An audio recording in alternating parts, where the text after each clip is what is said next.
What specific strategies do you use to amplify your own executive presence then and even now?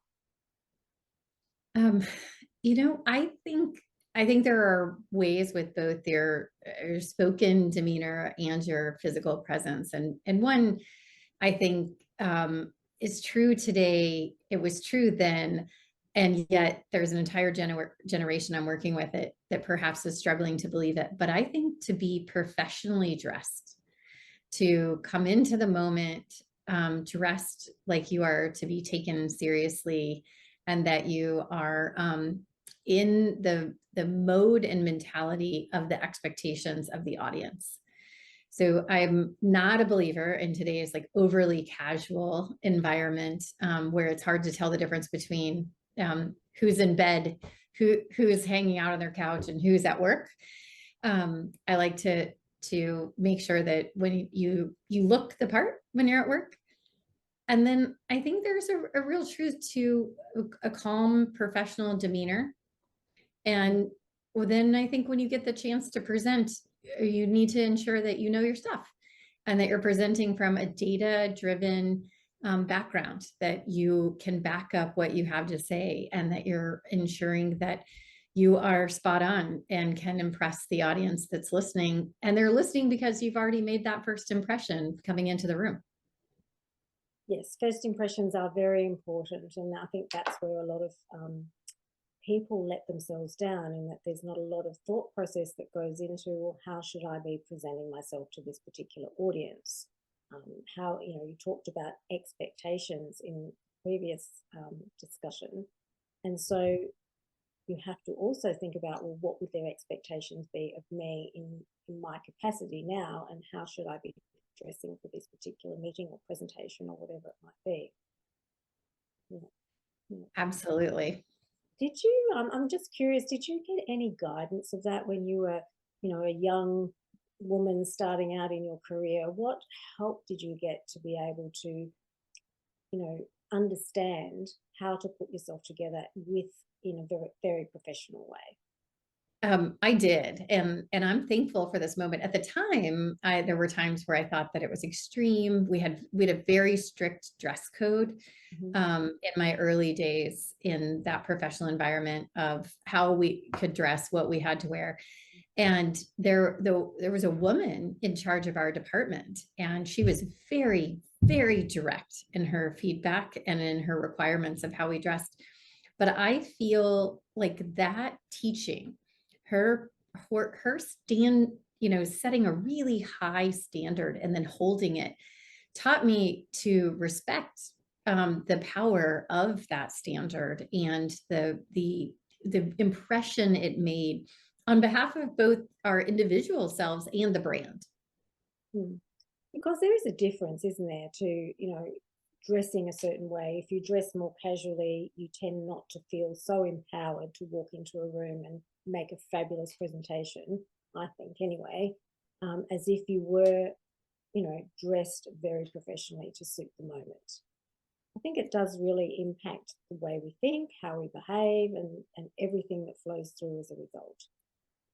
I absolutely agree. And I've seen some things on social media where there are young women complaining that they did not get a job, that they showed up to an interview, whether it's on Zoom or in real life, with not being professionally dressed, perhaps with wet hair and no makeup. And there it goes viral about this question of, well, is it about their looks? And well, I certainly want to be sensitive to all of the questions around that it isn't that your looks, it's that what you do to present yourself for the moment that you're in.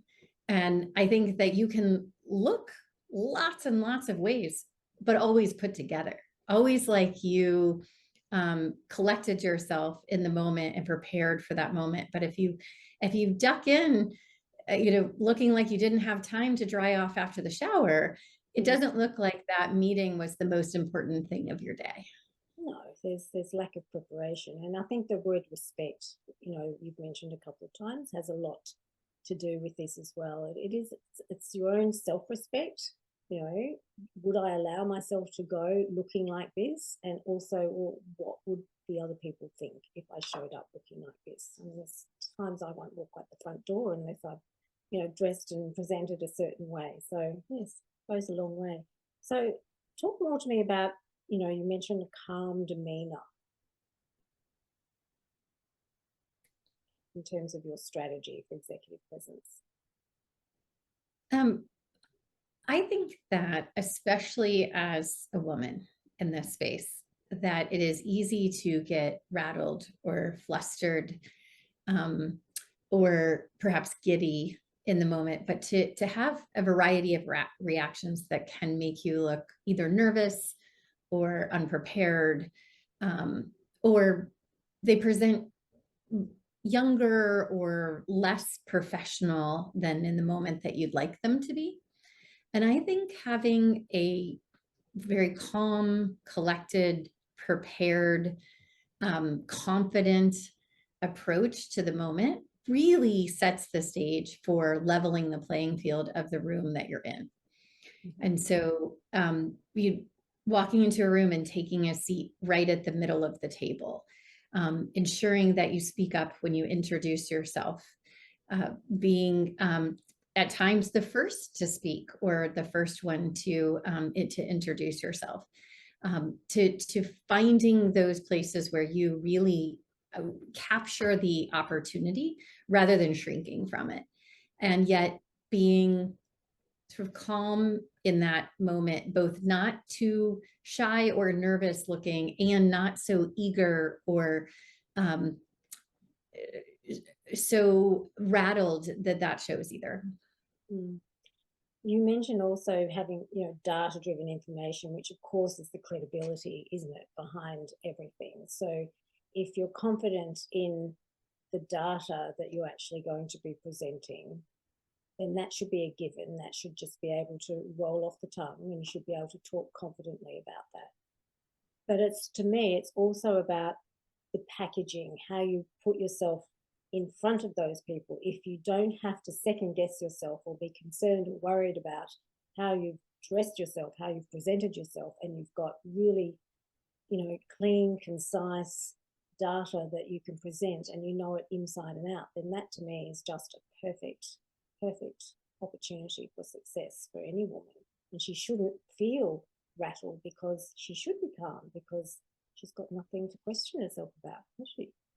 That's right. It's really about building your confidence before you walk into the room and then ensuring that you show it when you get there.